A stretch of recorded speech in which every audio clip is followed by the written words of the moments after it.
সবাইকে স্বাগতম জানিয়ে শুরু করছি। আজকে আমরা আলোচনা করব পৌরনীতি ও সুশাসন। প্রথম পত্রের প্রথম অধ্যায়ের শিরোনাম পৌরনীতি ও সুশাসন পরিচিতি। তাহলে ক্লাস শুরু করা যাক। আজকে এই পুরো অধ্যায়টিকে আমি মোট 4টি টপিকে ভাগ করেছি, যার প্রথমে রয়েছে পৌরনীতির ব্যুৎপত্তি ও সংজ্ঞা, তারপর ঐতিহাসিক প্রেক্ষাপট ও বিবর্তন, এবং তারপর রয়েছে সুশাসনের ধারণা ও স্তম্ভ, এবং সবশেষে রয়েছে পৌরনীতি ও সুশাসনের ক্রমবিকাশ ও গুরুত্ব। প্রথমেই আসি পৌরনীতির ব্যুৎপত্তি ও সংজ্ঞা। পৌরনীতির ইংরেজি প্রতিশব্দ সিভিক্স, যা এসেছে দুইটি ল্যাটিন শব্দ সিভিস ও সিভিটাস থেকে। এই প্রশ্নটি বারবার পরীক্ষায় আসে। সিভিস শব্দের অর্থ নাগরিক এবং সিভিটাস শব্দের অর্থ নগর রাষ্ট্র। সংস্কৃত ভাষায় নগরকে বলা হতো পুর বা পুরী। এখান থেকে এসেছে বাংলা পৌর শব্দটি। এই পৌর থেকেই পৌরনীতি শব্দের জন্ম। নাগরিকতার সাথে জড়িত সকল প্রশ্ন নিয়ে যে শাস্ত্র আলোচনা করে তাকেই পৌরনীতি বলা হয়। অধ্যাপক E.M. হোয়াইট পৌরনীতিকে জ্ঞানের একটি মূল্যবান শাখা এবং নাগরিকতা বিষয়ক বিজ্ঞান হিসেবে অভিহিত করেছেন। তার বিখ্যাত গ্রন্থ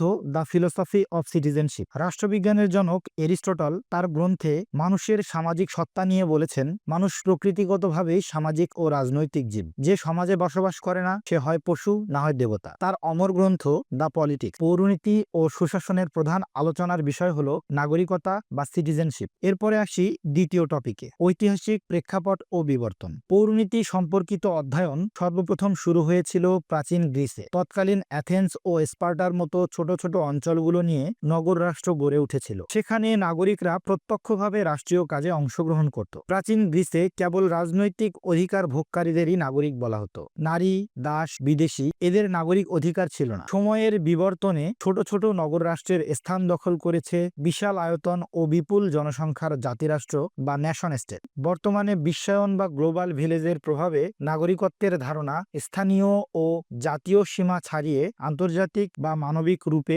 বিস্তৃত হয়েছে। ইতিহাস ও পৌরনীতির সম্পর্ক স্থাপনের জন্য অধ্যাপক সিলি বলেন, ইতিহাস ব্যতীত পৌরনীতি ভিত্তিহীন এবং পৌরনীতি ব্যতীত ইতিহাস মূল্যহীন। এই কারণেই পৌরনীতিকে বলা হয় এডুকেশন অফ সিটিজেনশিপ বা সুনাগরিকতার শিক্ষা।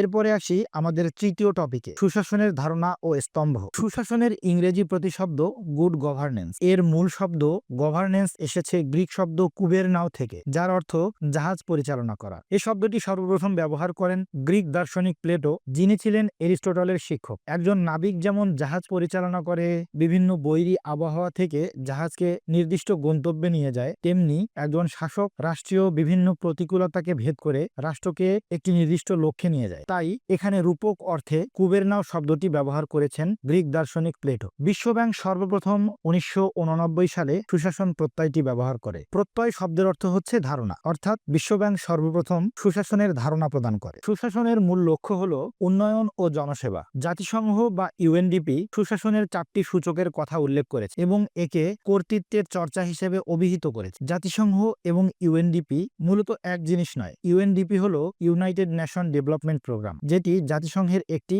অঙ্গসংস্থান, যেখানে সুশাসনের 8টি বৈশিষ্ট্য তুলে ধরা হয়। প্রথমে রয়েছে স্বচ্ছতা বা ট্রান্সপারেন্সি, জবাবদিহিতা, অ্যাকাউন্টেবিলিটি, আইনের শাসন, রুল অফ ল, অংশগ্রহণ বা পার্টিসিপেশন, রাজনৈতিক স্থিতিশীলতা, পলিটিক্যাল স্ট্যাবিলিটি, গণমাধ্যমের স্বাধীনতা, ফ্রিডম অফ প্রেস, বিচার বিভাগের স্বাধীনতা বা স্বাধীন বিচার বিভাগ, ইন্ডিপেন্ডেন্স অব জুডিশিয়ারি, খারাদান, রেসপন্সিভনেস। জাতিসংঘের সাবেক মহাসচিব কফি আনান বলেছেন, সুশাসন মানবাধিকার ও আইনের শাসন নিশ্চিত করে, গণতন্ত্রের ভিত্তিকে শক্তিশালী করে। একটি সমাজে সুশাসন বিদ্যমান আছে কিনা তা বোঝার অন্যতম মানদণ্ড হল গণসন্তুষ্টি বা পাবলিক স্যাটিসফ্যাকশন। অর্থাৎ কোন সমাজে বা রাষ্ট্রে যদি সবসময়ই রাজনৈতিক অস্থিতিশীলতা, রাজনৈতিক পালাবদল এবং সবসময়ই হরতাল, অবরোধ এবং বিভিন্ন আন্দোলন চোখে পড়ে, তাহলে নিঃসন্দেহেই বোঝা যায় ওই রাষ্ট্রতে সুশাসন অনুপস্থিত। এরপর আসি আমাদের পরের টপিকে, পৌরনীতি ও সুশাসনের ক্রমবিকাশ ও গুরুত্ব। পৌরনীতি ও সুশাসনের জ্ঞান সুনাগরিক গড়ে তোলার জন্য অপরিহার্য। এটি মানুষকে অধিকার ও কর্তব্য সম্পর্কে সচেতন করে এবং দেশপ্রেমে উদ্বুদ্ধ করে। গ্রিক দার্শনিক সক্রেটিস নীতি নৈতিকতা সম্পর্কে বলেছেন, সদ্গুণই